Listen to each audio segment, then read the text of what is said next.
요즘 텔레비를 보면 스포츠 레전드들이 나와서 이제 예능을 좀 이끌고 갑니다.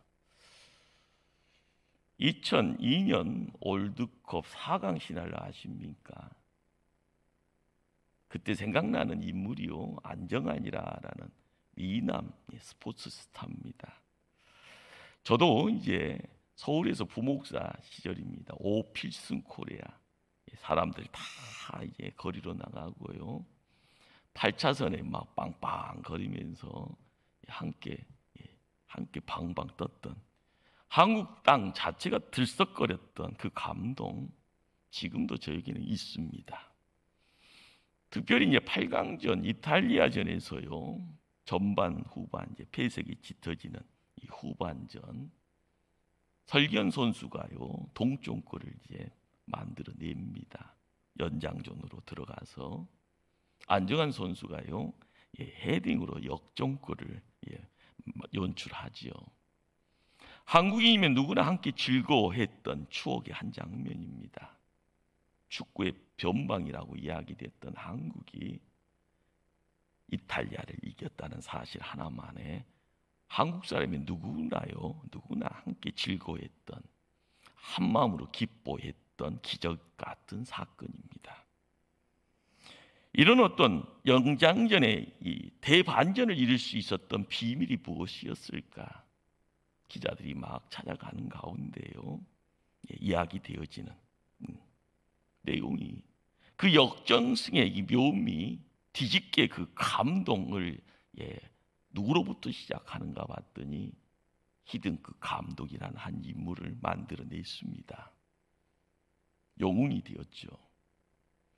지금 우리는 코로나 앞에서 패배 직전의 위기 상황 가운데 있습니다.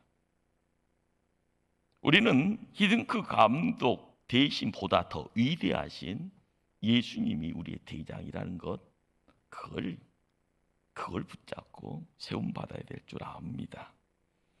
성도는 모든 환경과 시대를 거슬려가며 살아가는 능력이 있습니다. 아무리 큰 통나무라도요, 그냥 물결 둥둥둥둥 떠내려갑니다. 이유가 뭘까요? 죽어있기 때문에 그렇습니다.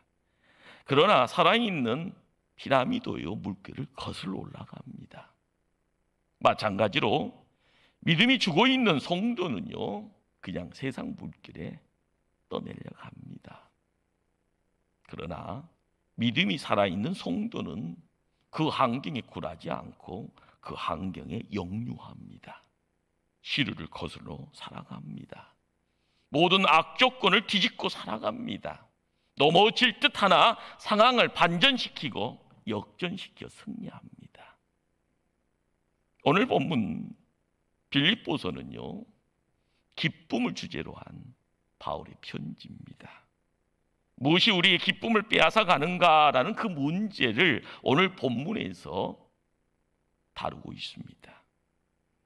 세계적인 트럼프 연주가로 이야기되는 루이 암스트롱이 이런 말을 했다고 합니다. 당신 속에 음악이 있다면 음악에 대한 정의가 필요 없습니다. 그러나 당신 속에 음악이 없다면 음악에 대해 아무리 훌륭한 정의를 내린다 할지라도 당신에게는 아무 소용이 없을 것입니다. 음악이 무엇인지를 알고자 하면은요, 내 속에 음악이 있어야 한다는 그런 뜻이겠죠. 요즘 현대인들이 기쁨을 모르는 이유가 뭘까요? 학문적인 기쁨에 대한 정의를 몰라서가 아닐 겁니다. 기쁨의 필요를 몰라서는 더더욱 아닐 거고요. 기쁨 다 빼앗겨버리고 내 안에 기쁨이 남아있지 않기 때문에 참 슬픈 일일 겁니다. 무엇이 이 시대를 살아가는 하나님의 백성들 가운데 있는 우리의 기쁨을 또한 빼앗아 갑니까? 첫째는 변덕스러운 우리의 환경입니다. 오늘 본문 12절에요, 내가 당한 일이다 라고 이렇게 표현이 되어져 있죠. 둘째는 우리를 둘러싸고 있는 가까운 사람들, 지인들입니다. 17절에 그들이라 라고 표현이 되어 있는 사람들이 그들입니다. 셋째는 인간은 유한한 존재라 하는 실존의 문제, 그러기 21제는 죽는 것, 즉 죽음의 문제라고 말을 합니다. 이 땅 살면서 문득 내 안에 기쁨을 빼앗기고 살아간다면요, 틀림없이 이 세 가지 이유 가운데 하나일 겁니다. 내가 처한 환경, 나를 중심으로 꼬여있는 인간관계, 그리고 혹은 질병과 죽음의 문제일 겁니다. 그러나 사도 바울은요, 환경의 위기나 꼬인 인간관계 그리고 죽음이라는 문제 앞에서도 기쁨을 빼앗기기는커녕 그렇습니다. 도리어 풍성한 삶과 넘치는 기쁨을 누렸다고 오늘 본문에서 간증하고 있습니다. 때문에 본문에서 키워드가 되어지는 단어가요, 도리어라는 12절 도리어라는 단어일 겁니다.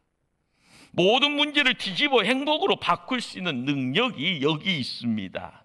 오늘 이 시대에 고통 중에 환난 중에 있다 하는 우리들에게 영적인 비밀을 얻을 수 있는 단초가 바로 그 단어, 도리어.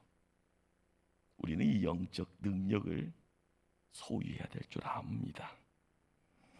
빌립보를 가르쳐서 성경 주경학자들은요, 기쁨의 서신, 편지라 이야기를 합니다. 짧은 넉장으로 구성되어 있는 편지죠. 기쁨이란 단어가 무려 19번 반복 등장합니다. 사울 바울에게 있어서 기쁨은요, 주변 환경이 평안해서 오는 기쁨 아닙니다. 자기 잘난 맛에 주변에 그를 도와주고 그를 인정해 주는 가운데 오는 기쁨 더더욱 아닙니다. 자신이 질병이 없어서 고난이 없어서 건강하기 때문에 오는 기쁨 더더욱 아닙니다. 사도 바울은 무한한 삶의 역경과 시련, 물밀듯이 밀려오는 핍박, 생사의 갈림길에 서 있는 고난과 역경, 그런 상황 속에서도 그는 도리어 기뻐합니다. 옥에 갇혀 있으면서도요, 기뻐합니다. 우리에게는 이런 환경 가운데 기뻐할 수 있다고 말하고, 또한 우리에게 기뻐하라고 명령합니다. 여기서 우리는 성도가 누리는 참된 기쁨의 본질, 그 본질을 발견하게 됩니다. 오늘 본문 시작하는 12절의 말씀입니다. 형제들아, 내가 당한 일이 도리어 복음 전파의 진전이 된 줄을 너희가 알기를 원하노라. 여기서 내가 당한 일이라는 것은요, 바울이 로마 감옥에 갇히게 된 사건을 말합니다. 누가 원해서 감옥 들어가기를 소원할까요? 차라리 감옥이 아니라 특급 호텔 들어가기를 원할 텐데요. 그러나 사도 바울은 복음을 전하다 보다 보니 어쩔 수 없는 상황 속에서요, 자유가 억압되어지는 가택연금이다라는 그런 어떤 감옥 생활을 하게 됩니다. 그리고 그 환경은 바뀌지가 않습니다. 이런 위기 속에서 일반적으로 사람들은요, 자포자기죠, 절망이죠, 그리고 불평입니다. 입이 열려지면은요, 누군가의 원망의 녹두리를요 할 수밖에 없습니다. 내가 바로 살아보겠다고 몸부림치는 나 같은 사람을 5년 동안 감옥에다 가둬놓을 수 있냐고요. 내가 나만의 부귀영화를 위해서 달려온 것 아니잖아. 내가 하나님 잘 섬기고 예수 복음 전하기 위해서 이렇게 달려왔는데 왜 나에게 이럴 수 있냐고요. 이제 모든 거 끝내겠나고, 깨끗이 포기하겠나라고, 무슨 선교, 전도 다 내 나 못해, 이제 끝이야, 그럴 수 있었을 겁니다. 그러나 사도 바울은 그렇게 말하지 않습니다. 감옥이 나의 꿈을 빼앗아가지 못할 것이다. 풍랑이 나의 믿음을 흔들어주지 못할 것이다. 환경이 내 비전을 뒤집어 놓지 못할 것이다. 그렇게 믿음으로 고백합니다. 내가 지금 당하는 환난과 고난의 환경, 뒤집어 놓을 수 있는 능력, 새롭게 할 수 있는 능력은 어디에 있을까요? 다메섹에서 부활하신 예수님을 만난 후에 사도 바울의 삶의 목적은요, 지집 만나듯이요 완전히 뒤집어져 버립니다.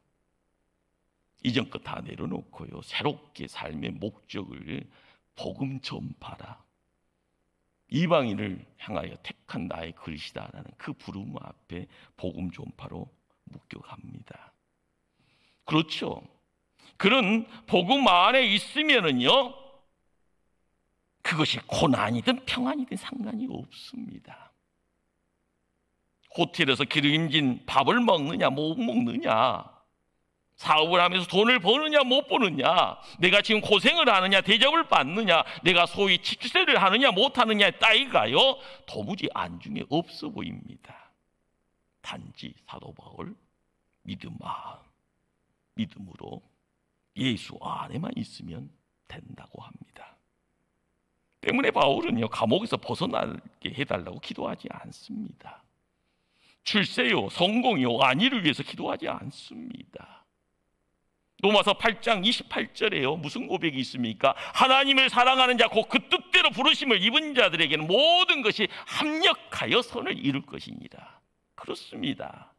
나는 할수 못하지만 하나님은 하시는 겁니다. 하나님의 손이요 누군가를 들어 사용하실 때 합하여 선을 이룰 때에 하나님의 역사가 생명이요 하나님의 역사가요 빛의 자리고요 그곳에 하나님 나라가 세워지는, 합하여 선을 이루는 하나님이 하십니다. 내가 고통당하는 환경을 뛰어넘어 새로운 시대, 새 역사, 새로운 환경을 만들어 가십니다. 사랑하는 성도님들, 내가 지금 당한 어떤 환경, 그것이 우연히 전개되는 것 하나도 없습니다. 재수가 없어서요 그렇게 된 것이라 그런 어떤 푸념 필요치 않습니다. 거기는 엄청난 하나님의 뜻과 계획과 경륜과 섭리가 있습니다. 질병도 그렇고요 실패도 그렇고요 불행도요, 심지어는 원치 않은 돌발적인 사고와 절망적인 환경도요 그 속에요 시간이 들어서 열심히 찾아 들어가다 보면 하나님의 뜻이 무엇인지, 하나님의 사랑이 무엇인지, 하나님의 지혜가 숨겨져 있음을 발견하게 될 줄 믿습니다. 그러기에 하나님이 전능의 그 손을요 지금 붙잡아 가는 것이 지혜인 줄 압니다. 내가 흔들립니까? 하나님이 붙잡아 주셔야죠. 내가 기진맥진 탈진되어 있습니까? 하나님이 붙잡아 주셔야죠. 일본의 소수가 오이겐 자부로라라는 사람이요 1994년 노벨 문학상을 받게 됩니다. 소감을 말하는 자리에요 그는 이런 말을 합니다. 나는 일찍이 문학계 명성을 얻었습니다. 문학평론가로 혹은 작가로 명성을 떨치던 어느 날 내 삶에 큰 계기가 찾아왔습니다. 그것은 내 아이가 정박하로 태어난 겁니다. 어째서 우리에게 이런 아이가 태어났을까? 이것 때문에 우리 부부는 괴로워하고 고통스럽고 견디기 힘든 고뇌의 시간을 보냈습니다. 그러나 이 자리에서 밝히고 싶은 한 가지가 있습니다. 이 아이가 나의 문학에 새로운 빛을 던져주었습니다. 나는 이 아이를 통해서 생명의 신비를 발견하고 그 생명의 근원이 하나님이심을 깨달았습니다.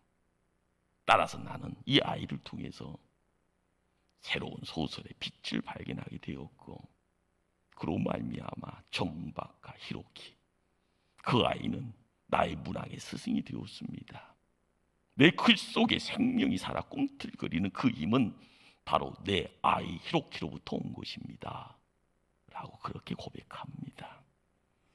하나님의 사람들은요 남들이 불행이라고 생각하는 그 환경 속에서 좌절하고 포기하는 것 아닙니다. 실패라고 생각하는 인생의 막다른 골목 밑바닥 인생이에요. 진흙 같은 별 볼 일 없는 인생이라 할지언정요 도리어 하나님이 새로운 곳으로 이끄신다. 새로운 뜻을 부여하신다. 인생을 새롭게 하고요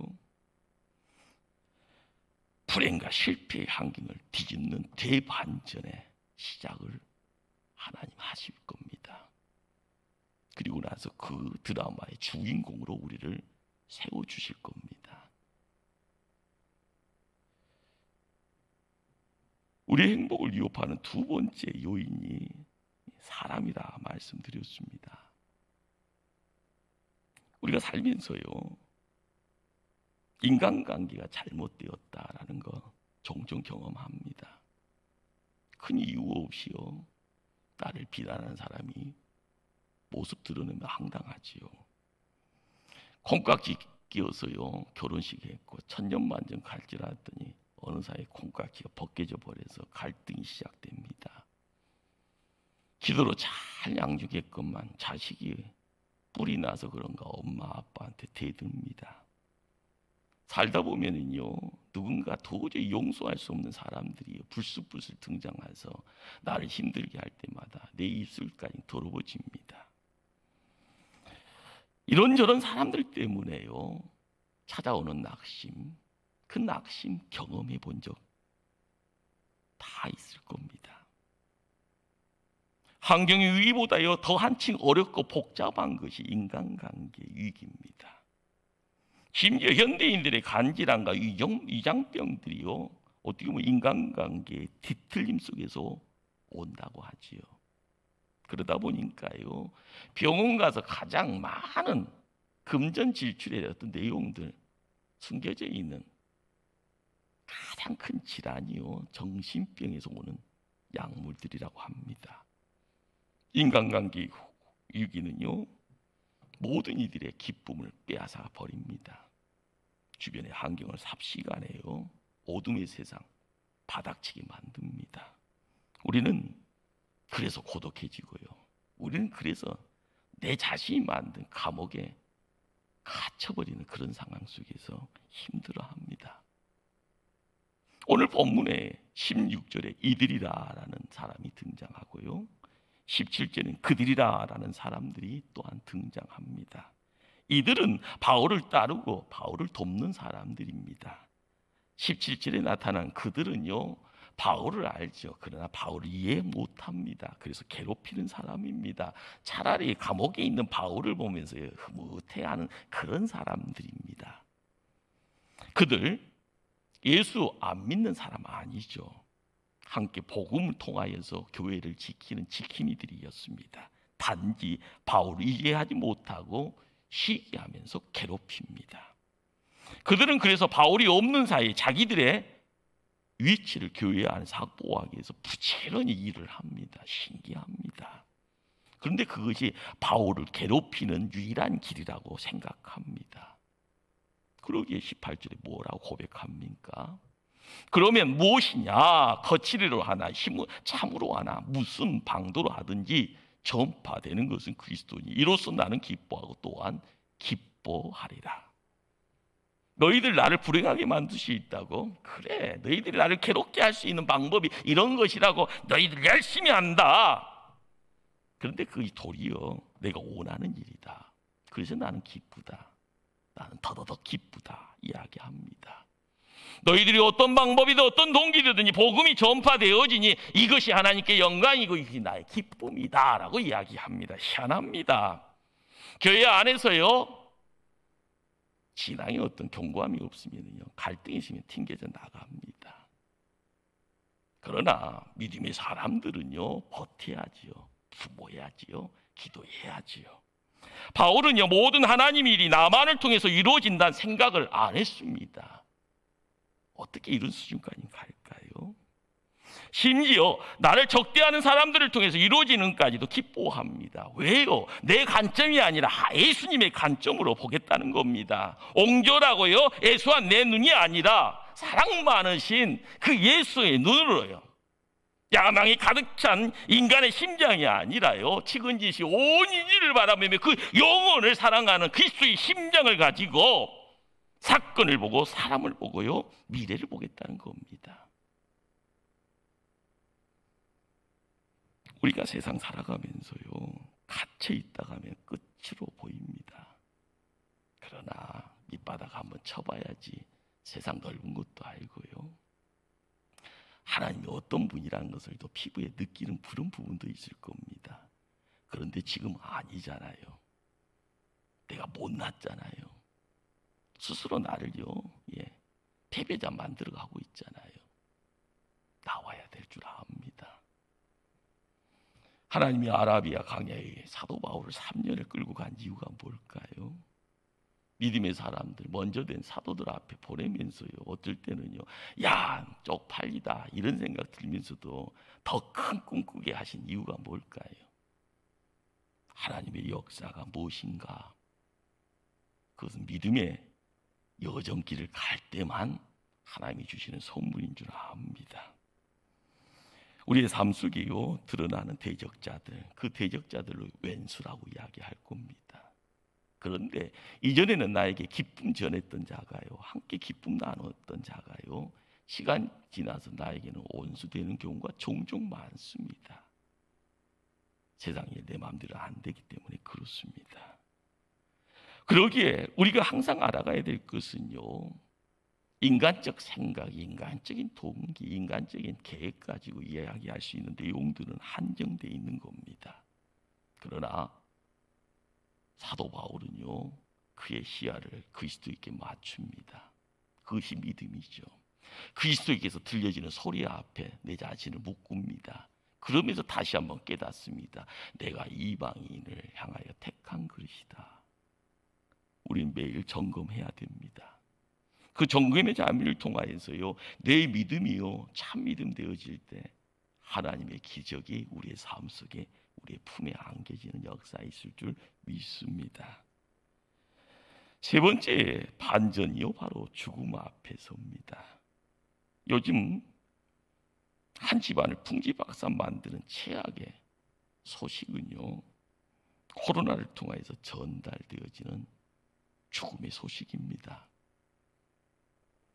한순간에 한 가족의 기쁨을요, 빼앗아 가버립니다. 폭탄 맞아 버린 거지요. 그러나 믿음의 성도에게 있어서는 그렇게 갑작스럽게 내 안으로, 내 가족으로 찾아오는 그 죽음까지도요, 품어야 되는 것, 품을 수 있는 것이 돼야 됩니다. 내 안에요, 주님이 주시는 영생이 있기에, 그 영생은 지금 이 시간 이 자리에서, 그렇지만 그 영생 때문에 내가 가야 될 천국의 소망이 허락되어집니다. 그러기에 살면서 꼭 기억해야 될 것이 있다 생각이 됩니다. 많은 돈 가지고 있으나 그거 영원하지 못합니다. 높은 권세 자리에 올라갔으나 내려올 때 반드시 있습니다. 지금 건강하나 나중에는 병들 수 있고요. 지금은 청춘이다, 젊음을 이야기하지만 반드시 늙고 노인 소리 듣습니다. 결국 모든 것이 한 인생이에요, 죽음으로 귀결됩니다. 우리는 이것을요, 죽음의 위기라고 이야기합니다. 뚜벅뚜벅 걸어가는 그 모든 것, 그 끝의 자리에는 죽음이다라는 것이 있다라는 겁니다. 그런데 바울에게는요, 이 죽음의 위기가 없습니다. 신기하죠. 우리가 알아가야 될 것은 뚜벅뚜벅 걸어갈 때 시작부터 없는 것이 아니라요, 주님과 동행하다 보니까, 멀리 노마까지 와 보니까 그 믿음의 역사가요, 내 삶 속에 들어와 있던 인간적인 생각 가지고요, 할 수 없게 그것을 내려놓게 한 겁니다. 언제 죽을 줄 모르는 절박한 상황입니다. 날카로운 이빨 가지고 있는 맹수에게요, 찢겨 죽을 수도 있습니다. 노마 병정의 칼날에 의해서요, 생명 잃을 수도 있습니다. 그러나 그런 두려워하지 않습니다. 바울은 이 죽음의 문제를요, 깨끗이 해결하고 삽니다. 오늘 읽은 본문의 마지막 구절이라고 할 수 있는 29절 하반절과 21절 말씀을 제가 봉독합니다. 지금도 전과 같이 온전히 담대하여 살든지 죽든지 내 몸에서 그리스도가 존귀하게 되게 하려 하나니, 이는 내가 사는 것이 그리스도니 죽는 것도 유익함이라. 무슨 말인가요? 나는 살아도 유익하지만 죽음도 환영할 수 있다라는 말입니다. 우리가 영적 죽음의 자리는요, 나중에 육적인 죽음 앞에서 벌벌 떨고 있기 때문에요, 우리의 신앙이, 우리의 믿음이 얼마나 별 볼 일 없는가를요 깨닫게 하는데요, 이 사도 바울이 지금 얼마나 놀라운 담력입니까? 죽지 않으려고 벌벌 떠는 모습처럼 초라한 것도 없는데요, 믿음으로 찾아가는 담대함, 이것이 진짜 믿음인 줄 믿습니다. 서울에서 부목사를 하다 보면서요, 이 교인들이 많다 보니까 종종 임종 예배 드려달라는 연락을 받고 달려간 경우가 있었습니다. 죽음이 두려워서 벌벌 떨면서 살려달라고 하는 분도 만났고요, 천국에서 만납시다 하면서 정말 천사의 미소가 따로 없습니다. 자녀들과 성도들을 위로하는 분들까지도 보았습니다. 우리가 가야 될 아름다운 모습이죠. 얼마나 위대한 믿음의 승리입니까? 성도는 죽음 앞에 굴복하는 자가 아닙니다. 우리 예수님 죽음의 문을 박차고 부활하신 분이시기에요, 요한의 인생의 한계를 뒤집어 넣는 그 힘, 우리가 얻어야죠. 어디서 얻을 수 있을까요? 바로 예수 그리스도입니다. 오직 예수 안에만이 이 힘이 허락되어지고요, 그 힘이 생명입니다. 그 힘이 영생이라, 그 힘을 통하여 죽음을 물리칠 수 있다. 그러기에 환경 속에서 보여지는 어둠의 색깔을요 빛의 세상으로 바꾸고, 내가 있는 것이 지옥같이 텁텁하면 인생이지만 천국의 삶을 통하여서 이룰 수 있는 기쁨, 그것이 참 기쁨인 줄 압니다. 믿음의 성도가 죽음 앞에 드러내는 담대함, 도리어 인생을 빛나게 합니다. 성도가 직면한 죽음 앞에서 살아계신 하나님을 바라본다, 도리어 하늘의 영광을 드러내면 그 믿음은 자손들에게요 막대한 신앙의 대물림으로 또한 허락될 겁니다. 도리어 그 죽음, 성도의 죽음 앞에서 나의 믿음 드러낼 때 하나님 생명의 역사, 하나님의 기적을 남깁니다. 우리가 십자가 앞에 묶임받은 인생이기에 이 생명이 어떤 생명이고 이 땅에서의 기적이 어떤 기적이기를 소망해야 될까요? 지금 우리가 겪고 있는 코로나 환경, 우리의 기쁨을 빼앗아갑니다. 내 주변의 지인들 중에 우리의 행복을 또한 짓밟고 있는 사람들도 등장합니다. 우리의 병환, 우리의 죽음, 우리의 기쁨을 이어가고 있습니다. 그러나 우리는 성도입니다. 우리는 하나님의 백성이고요, 하나님이 택하였다, 우리를 지키신다고 말씀합니다. 예수 그리스도 안에서 모든 것을 이룰 수 있다라는 것, 믿음의 대반전을 우리를 통하여서 하나님 이루기를 원합니다. 그러기에 오늘 본문은 우리에게 분명히 선언합니다. 믿음으로 부장하라, 그리고 담대하게 행하라고요. 그렇습니다. 고난과 핍박의 환경아, 우리는 입술 열어 외쳐야 됩니다. 예수 이름으로 명하노니 물러가라. 우리 안에 들어와 있는 거짓의 영아, 예수 이름으로 명하노니 떠나갈지어다. 질병아, 죽음아, 예수 이름으로 명하노니 사라질지어다. 우리의 삶을 통하여서요 예수 그리스도가 모습 드러날 수 있도록 우리의 모든 것을 드려야 될 줄 압니다. 우리의 고난의 환경, 그렇죠, 전능자의 손길 붙잡으면요 바뀌어집니다. 인간관계를 통해서 괴로워하지는 그 모습들, 그러나 믿음 안에서 뒤집어 보면 그들도 우리의 식구입니다. 내가 사랑해야 될 가족입니다. 그들을 마음껏 축복합시다. 우리의 두려움, 공포가 뭐 때문에 찾아옵니까? 질병인가요? 죽음인가요? 그러나 주의 능력 가지고요 그 능력으로 담대함을 외치고 걸음 옮기면 우리 하나님 시온의 대로에 우리를 세우시고 하늘 영광 밝히 드러내게 하실 줄 믿습니다. 기도하십니다.